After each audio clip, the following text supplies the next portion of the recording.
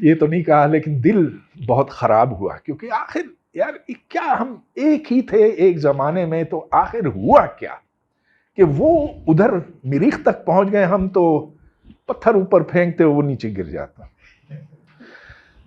تو پھر میں نے سوچا کہ آج اس کی کوئی توجہ بھی آپ کے سامنے پیش کروں، لیکن اس میں ہمیں بہت پیچھے تک جانا ہوگا۔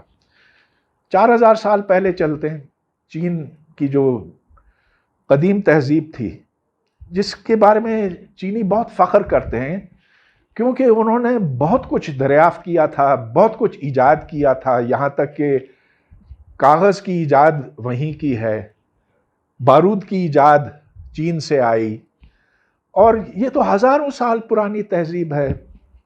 اور اس میں ہان ڈائنیسٹی، منگ ڈائنیسٹی، چنگ ڈائنیسٹی، یہ پوری ڈائنیسٹیز چلی آ رہی ہیں۔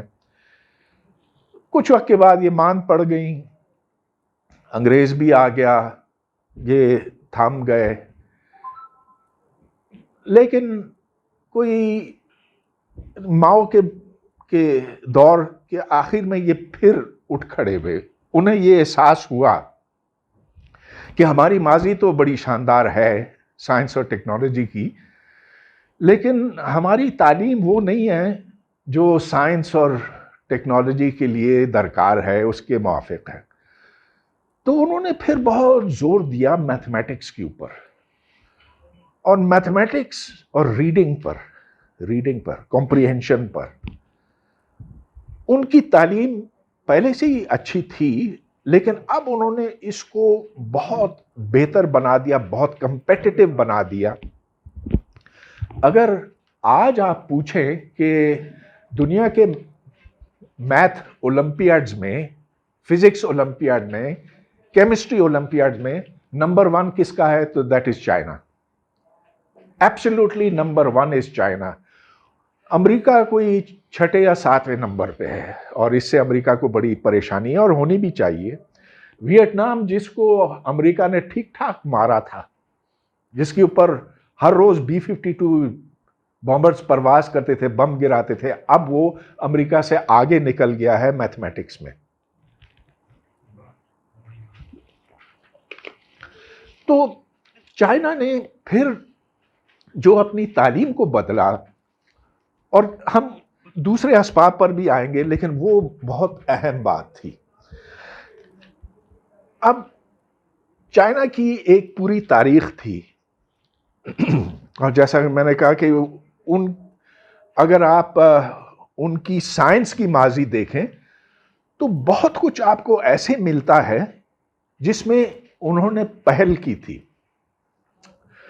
مثال کے طور پر ایک جو آج ہمارے لیے بڑا ریلیونٹ ہے کہ دیکھیں ہماری کہکشاں کے اندر یہ ستارے پھٹتے رہتے ہیں نا، ہر 300 سال بعد ایک بہت بڑا ستارہ پھٹتا ہے جس کو سپر نووا کہتے ہیں۔ تو جو سپر نووے ان کی جمع پھٹے ہیں گزشتہ 2000 سال کے دوران، ان کا ریکارڈ چائنیز ماہر فلکیات نے رکھا ہے، اور وہ سب کچھ درج ہے۔ یعنی کہ انہوں نے بہت باریک بینی سے آسمان کا جائزہ لیا، اس کو سمجھا۔ So they have a lot of background. India کی طرف آتے ہیں، میں اس کے بارے میں بہت کچھ ہے بتانے کو، لیکن let's come quickly to India. تو انڈیا اس پر بہت فخر کرتا ہے ہندوستان کے ہماری قدیم تہذیب، مسلمانوں سے آنے سے پہلے کی تہذیب، اور مسلمانوں کے ہوتے ہوئے بھی، لیکن وہ علاقے جہاں مسلمانوں کی حکمرانی نہیں تھی، وہاں سائنس اور میتھمیٹکس بہت اعلیٰ قسم کی ہوتی ہے۔ تو خیر تہذیبیں خوب اس طرح کی باتیں تو کرتی ہیں، مطلب یہ کہ وہ اپنے منہ میاں میٹھو کہنے سے تو کچھ نہیں ہوتا، لیکن جب منہ بولتا ثبوت ہوتا ہے تب آپ کو ماننا پڑتا ہے کہ ایکچولی ایسا تھا۔ اگر آپ ان کے بڑے میتھمیٹیشنز کا کام دیکھیں، آریہ بھٹا، برہما گپتا، برہماچاریہ، تو وہ کام ایسے ہیں جو نیوٹن کے زمانے سے پہلے کی نیوٹن نے جو میتھمیٹکس ایجاد کی تھی وہ اس کو چھوتا ہے. وہ کام اس سے آگے کا نہیں ہے لیکن وہ اس کی طرف جا رہا تھا. ہاں، یہ بات صرف برہمنوں تک محدود تھی، کیونکہ صرف برہمن کو اجازت تھی کہ وہ ان چیزوں کے بارے میں سوچے، کہ وہ میتھمیٹکس سیکھے اور اس کو پڑھائے. لیکن یہ ایک مقدس چیز تھی ان کے لیے، اور اس کی ایک وجہ یہ بھی تھی کہ جب وہ مندر بناتے تھے تو مندروں کو بنانے کے لیے ان کو ایک میتھمیٹکس کی ضرورت ہوتی تھی. مگر اس سے آگے وہ کافی کچھ نکل گئے، آگے کافی نکل گئے. مثال کے طور پر جو پائی کی قیمت ہے وہ 5 ہندسوں تک انہوں نے معلوم کی تھی. 3.1415927 جو بھی ہے. آج تو ہم کمپیوٹر پہ اینی نمبر آف ڈیسیملز پہ نکال سکتے ہیں، لیکن یہ انہوں نے جانا تھا. کیلکولس کے نزدیک پہنچے تھے اور بہت سے کام کیے تھے. اب مسلمانوں کی طرف آتے ہیں، کیونکہ یہ بڑا اہم مسئلہ ہے کہ مسلمان جب آئے اس بر صغیر میں، اس خطے میں،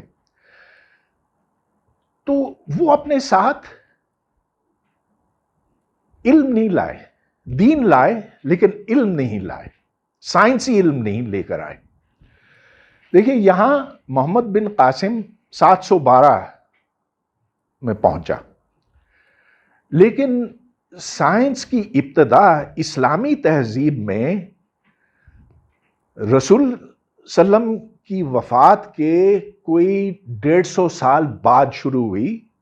اور وہ یوں شروع ہوئی کہ جب اسلام پھیلنے لگا تو یونان کی تہذیب سے اس کا ٹاکرا ہوا.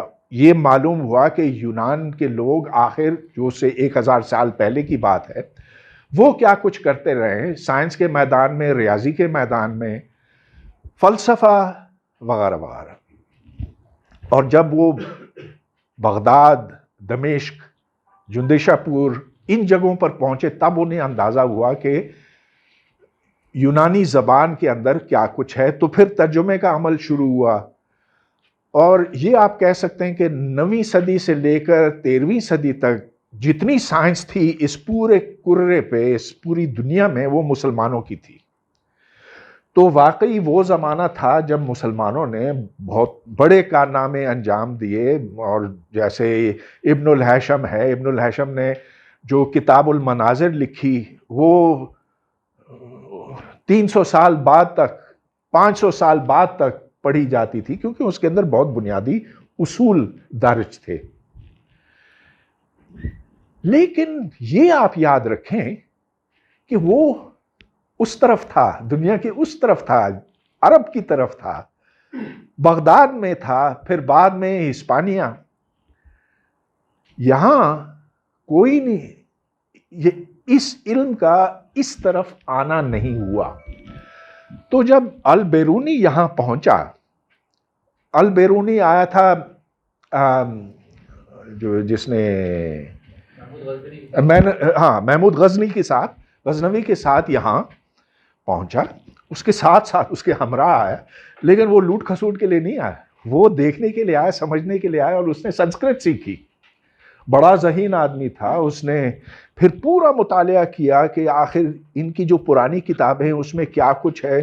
وہ باتیں جو وہ خود بھول چکے تھے وہ اس نے ان کو یاد دلائیں. صفر کا تصور بھی اس کو وہیں پر ملا جو پھر اس نے وہاں پہنچایا. اور یوں پھر یہاں سے، ہند سے عرب کی طرف علم کا جانا ہوا.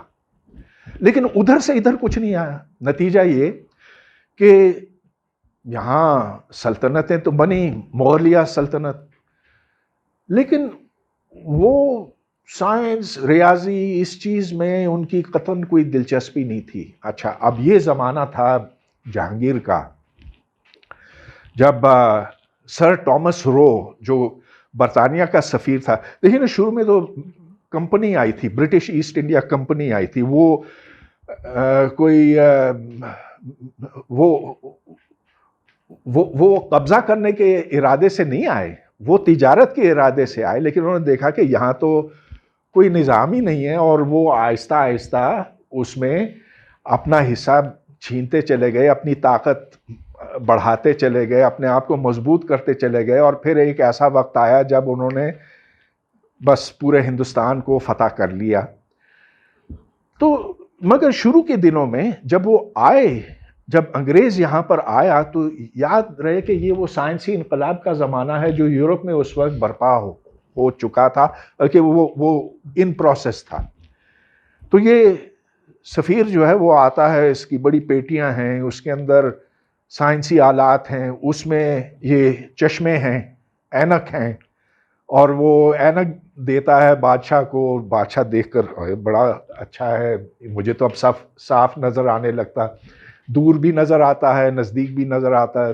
پھر اس کو دوربین دی تو دوربین بھی اس کو بڑی پسند آئی، جہانگیر کو بڑی پسند آئی. اس نے کہا یہ کتنے کا ہے، کوئی قیمت طے ہوئی. پھر جو ادھر درباری تھے انہوں نے بھی اپنا اپنا خریدنا شروع کیا. کسی نے یہ نہیں پوچھا کہ بھائی یہ کام کیسے کرتا، اس میں جو عدسے ہیں، لینزز ہیں، کیا ہم خود وہ بنا سکتے ہیں، ان کا اصول کار کیا ہے. وہ تجسس نہیں تھا، اور تجسس سائنس کی بنیاد ہے. وہ اپنی زندگی گزارنے میں خوش تھے، مزے کر رہے تھے، کچھ ناچ، کچھ گانا، کچھ شاعری، کچھ شراب، کچھ یہ سب کچھ ہوتا تھا اس وقت. جو سلطنت کے کام تھے، جو حساب کتاب تھا، وہ انہیں ہندوؤں کو اس کے سپرد کر دیا. مسلمان تو فاتح تھے، ہندو مفتو تھے. مفتو کے حوالے انہوں نے یہ حساب کتاب کا کام حوالے کر دیا. اچھا تو یہ سلسلہ چلتا رہا. 1857 میں تو ختم ہی ہو گیا. لیکن 1857 سے پہلے یہ بات واضح ہو گئی کہ اصل حکومت تو یہاں مغلوں کی نہیں ہے، یہ تو انگریزوں کی ہے. اور بہادر شاہ ظفر کے بس چند ہی دن باقی تھے. اس وقت شکایت یہ تھی مسلمانوں کی کہ انگریز ہمیں نوکری نہیں دیتا، اور وہ اس لیے کہ وہ جانتا ہے کہ اصل مالک ہندوستان کے ہم ہیں، اور وہ ہندوؤں کو خوش کرتا ہے. تو یہ کھٹ پٹ تو تھی. اب انگریز بھی چالاک تھا، اس نے کچھ مسلمانوں کو پکڑا بھی دیا، جو اونچے عہدے کی نوکریاں تھیں وہ پکڑا دیں کہ اس طرح سے مسلمان خوش ہو جائیں گے. لیکن جو نچلے لیول کے تھے، مثال کے طور پر انجینئر، ٹیکنیشین، وکیل، ڈاکٹر، یہ تو مقابلے سے ہوتا. اب انگریز کو پتا تھا کہ اگر آپ کو چلانا ہے اس ملک کو تو آپ کو ایسے قابل لوگ چاہیے ہوں گے جو یہ کام کر سکتے ہیں. گویا کہ ایک میریٹوکریسی کی ضرورت ہے. اب اس میں مسلمان پیچھے رہ گئے. کیوں پیچھے رہ گئے؟ کیونکہ انگریز نے کہا، اور یہ سن 1835 کی بات ہے کہ میکاولے کے ریفارمز آئے.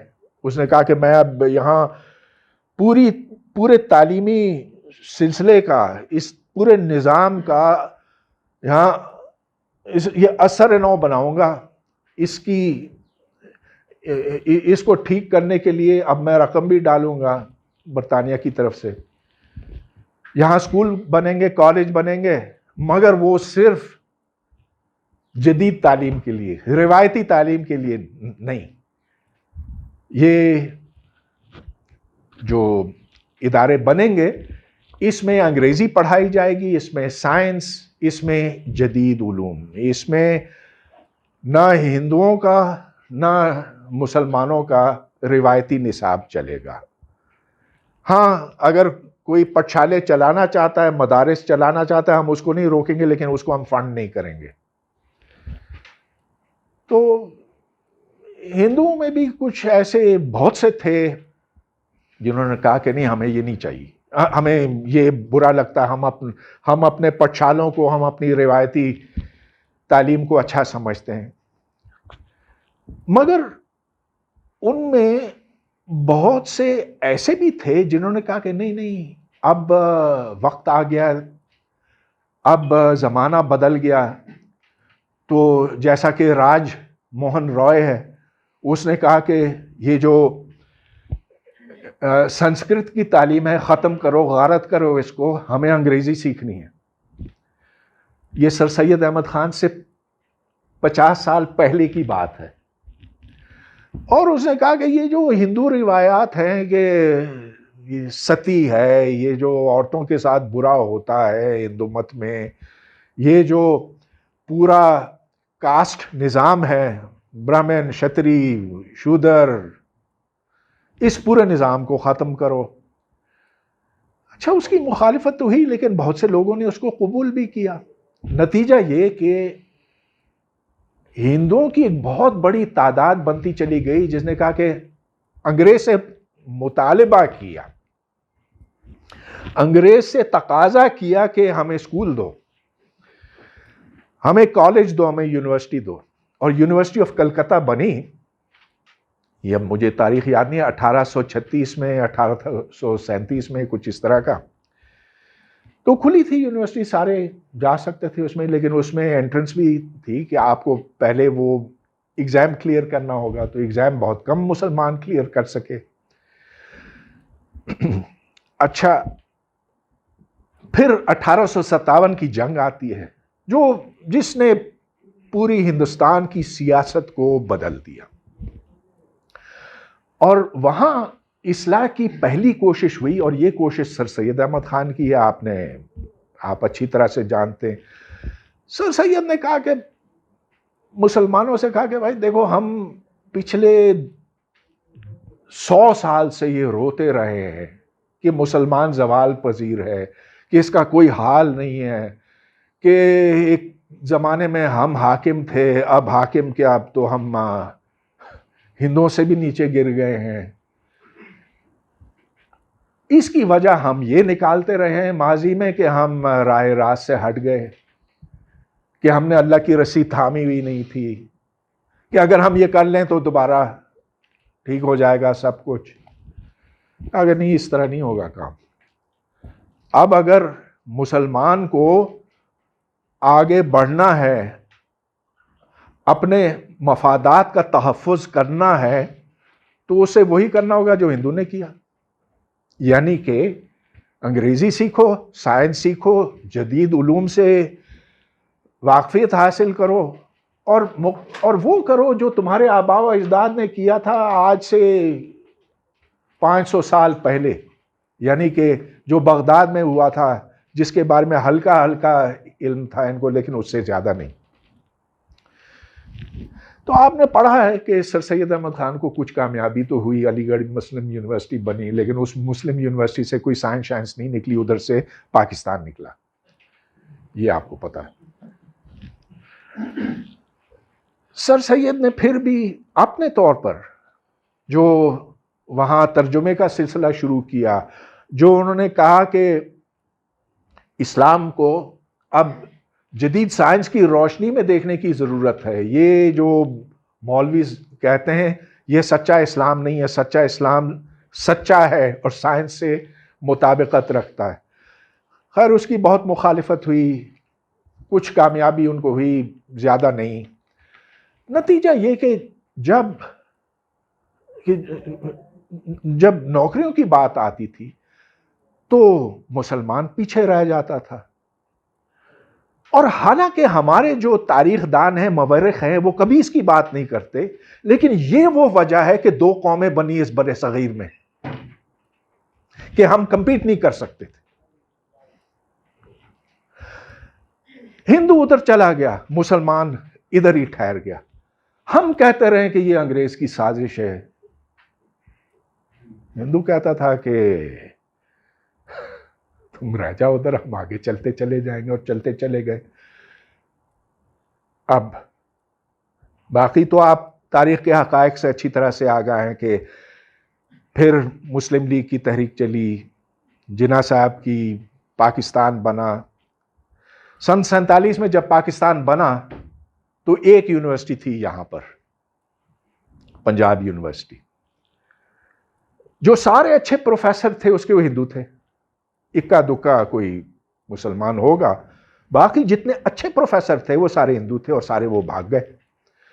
نتیجہ یہ کہ جو مسلمان سٹوڈنٹس رہ گئے ان کے پاس صرف مسلمان ٹیچرز رہ گئے، اور وہ مسلمان ٹیچرز نہ ان کو اپنے شعبے سے کوئی دلچسپی تھی، نہ اس میں انہوں نے کوئی کوشش کی کہ وہ اپنے آپ کو بہتر کریں۔ پنجاب یونیورسٹی سیاست کی نظر ہو گئی۔ آج کی پنجاب یونیورسٹی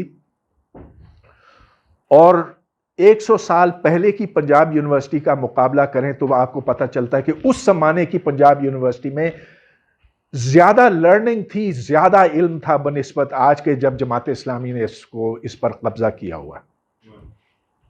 تو یہ وجہ ہے کہ پاکستان میں اعلیٰ تعلیم کا نظام کبھی بڑھ نہیں سکا۔ تعداد میں خوب اضافہ ہوا ہے، جہاں ایک یونیورسٹی تھی سن 47 میں، آج 300 ہے۔ مگر وہ 300 یونیورسٹیاں کیسی؟ اس میں آپ جا کے سیکھیں گے کیا؟ ہماری گفتگو کے شروع میں نے آپ کو بتایا کہ اس سے ہوا کیا ہے، یہ کہ پاکستانی میتھمیٹیشین پوری دنیا میں ایک بھی نہیں ہے۔ فزسسٹ جو ہیں وہ بمشکل 15-20 کے ہیں جنہوں نے کچھ نام پیدا کیا، اور سب ناموں سے پہچانے جاتے ہیں کہ کون کہاں۔ اس چیز میں ہم آ کر پھنسے۔ اچھا، اب میں اپنی بات، کیونکہ بہت سے سوالات ہوں گے، میں نے سوچا کہ میں اپنی بات اس سے ختم کروں کہ گزشتہ دنوں عمران خان صاحب نے، ہمارے جو پردھان منتری ہیں، انہوں نے کہا کہ چین بڑا اوپر پہنچا ہوا ہے، اس کی ہمیں پیروی کرنے کی ضرورت ہے۔ بہت اچھی بات۔ تو اس کے لیے کیا کچھ درکار ہوگا، اس پر ہمیں غور کرنے کی ضرورت ہے۔ چین اور ہم میں فرق کیا ہے؟ بہت سے فرق ہیں، لیکن بنیادی فرق یہ ہے کہ وہ ماضی کو دیکھتا، ہم غلط میں نے کہہ دیا، چین مستقبل کو دیکھتا ہے، مستقبل کو دیکھتا ہے، ہم ماضی کو۔ چین یہ سوچتا ہے کہ 10 سال بعد ہم کوانٹم کمپیوٹنگ میں کیا دنیا کے نمبر 1 ہوں گے، وہ کمپیوٹرز کیا کچھ کر سکیں گے، معیشت ہماری اس کو کیسے اپنے اندر ضم کر سکے گی، بائیو کیمیکلز میں ہم کہاں پہنچیں گے، مریخ کے بعد پھر ہمارا اگلا سیارہ کون سا ہوگا جہاں ہمیں جانے کی کوشش کرنی چاہیے۔ وہ آگے کی طرف، ہم ارطغرل کی طرف دیکھتے ہیں۔ یہی سمجھتے ہیں کہ ماضی کی عظمتیں آتی ہیں تلوار اٹھا کر اور شپ شپ کر کے گلے کاٹنے سے۔ تو جسے کہتے ہیں پریگمیٹزم، دنیا داری، اس اصول پہ اگر ہم چلیں تو پاکستان کو ہم بہتر کر سکتے ہیں۔ اگر ہم اپنی تعلیم کو سدھاریں، اس میں سے وہ خامخواہ کی چیزیں نکال دیں جو غیر ضروری ہیں، اور اگر ہم ان مضامین کو اسی انداز میں پڑھائیں جس طرح سے وہ پڑھانے جانے چاہیے، تو پھر پاکستانی، ہم میں بھی وہی صلاحیت ہے۔ اور میں آپ کو بس آخری بات یہ بتاتا چلوں کہ اتنی زیادہ صلاحیت ہے، نوجوان آتے ہیں میرے پاس جن کو قدرت نے کچھ دیا ہے ایسا کہ وہ چٹکی بجا کر وہ پرابلمز حل کر سکتے ہیں جو میں سمجھتا ہوں کہ میتھمیٹکس، فزکس، اولمپیاڈز میں جو بیسٹ اسٹوڈنٹس ہیں اس کے برابر کے۔ لیکن ان کے لیے راستہ اور کوئی نہیں ہے. بس وہ اچھا ایک اسٹوڈنٹ تھا, وہ میرے پاس آیا اور میں اسے اردو میں بات کروں, وہ جواب انگریزی میں دے. میں کہا آخر یہ کیا بیکن ہاؤس کا اسٹوڈنٹ ہوگا کوئی ہے. میں کہا کدھر کے ہو؟ کہتا میں بھمبر کا ہوں. میں کہا باپ کیا کرتا؟ بس ڈرائیور ہے. تو انگریزی کہاں سے سیکھی؟ کہتا ہے کہ کارٹونز دیکھ دیکھ کر. تو ایسے لوگ ہیں. اب ان کو یہ ہیرے جواہر ہیں, ان کو معلوم کرنا, ان کی شناخت کرنا, ان کو اٹھانا, ان کو اوپر کرنا, یہ ہمارا کام ہے, یہ آپ کا میرا کام ہے.